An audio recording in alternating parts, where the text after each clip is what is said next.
Beginning in 2006, the Topps Gum Company released cards of baseball players, historical figures, famous places, and pop culture references with a similar feel as sets produced in the late 1880s. Those original cards, designated as N28, 29, and 43s, are more commonly known as Allen and Ginter, or A&G. The popularity of the modern releases has sprung a renewed interest in their vintage counterparts and various subjects depicted. But who were Allen and Ginter, and what did they have to do with producing trading cards?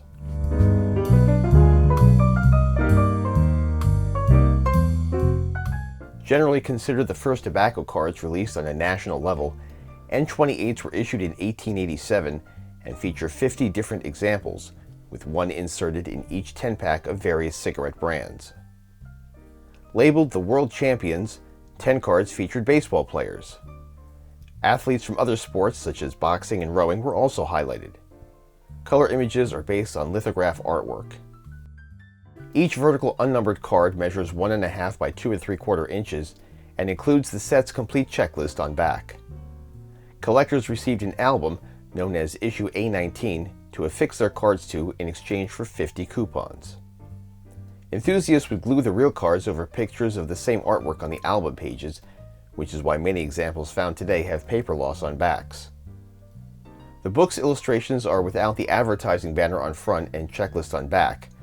Don't be fooled by cutout imitations, for they are not actual cards. The 1888 N29s look similar, with only 6 of the 50 subjects being baseball players. A major difference in these cards from the previous year was the Allen and Ginter names were not included on fronts. A company ad and a banner reading Second Series were printed on card backs. Only 2 subjects were repeated from the previous set, and many track and field sports are represented, as are cyclists, skaters, and tennis players. The 50 subjects, 6 baseball, from 1888 N43s measured 2 7/8 by 3 1/4 inches. The set includes the identical checklist and images from the N29 set and was released around the same time. The extra real estate was used up with generic color artwork of athletes on the fronts. Cards in this series were packaged in larger 20-count cigarette boxes. Based out of Richmond, Virginia, John F. Allen founded his tobacco manufacturing company in 1865, which became a prominent name by the following decade. The sole founder produced cigars, chewing tobacco, and pipe tobacco. Big changes were about to take place in his industry thanks to a fateful partnership. Louis Ginter gained notoriety as a successful businessman beginning at age 18.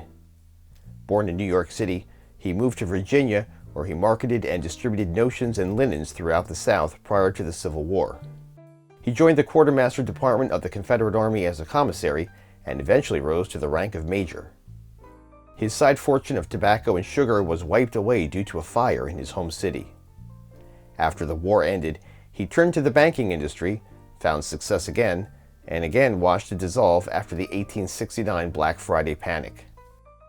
Lewis sold product to tobacconist Allen, and upon their business dealings, Ginter decided to return to Old Dominion and join the latter in creating a larger company.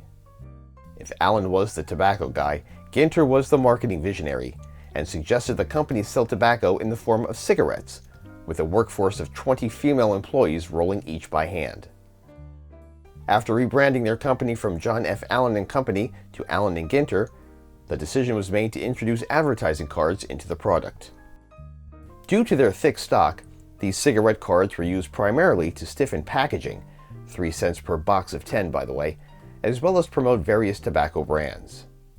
For John and Lewis's purpose, these included Dandies, Little Beauties, Perfection, Richmond Gems, and Virginia Brights.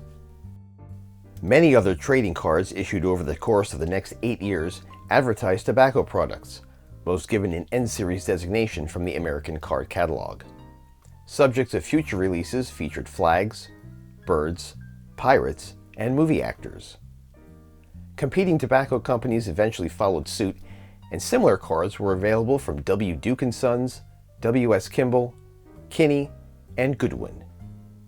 All of these companies would eventually merge to create the American Tobacco Company in 1890, where Ginter would serve as board member until his death 7 years later. Allen retired from the tobacco business in 1882. Topps lent the duo's names to modern releases, adding autographs, relics, and rip cards as incentive to purchase the product. The exercise doesn't just pay homage to their predecessors, it actually educates a new generation of collectors about the first tobacco cards and all the athletes and subjects featured. The N28s are still regarded as one of the most aesthetic sets, heavily pursued in auctions and at conventions. Thanks to their marketing ingenuity, Mr. Allen and Mr. Ginter's names are still prominent in the trading card hobby.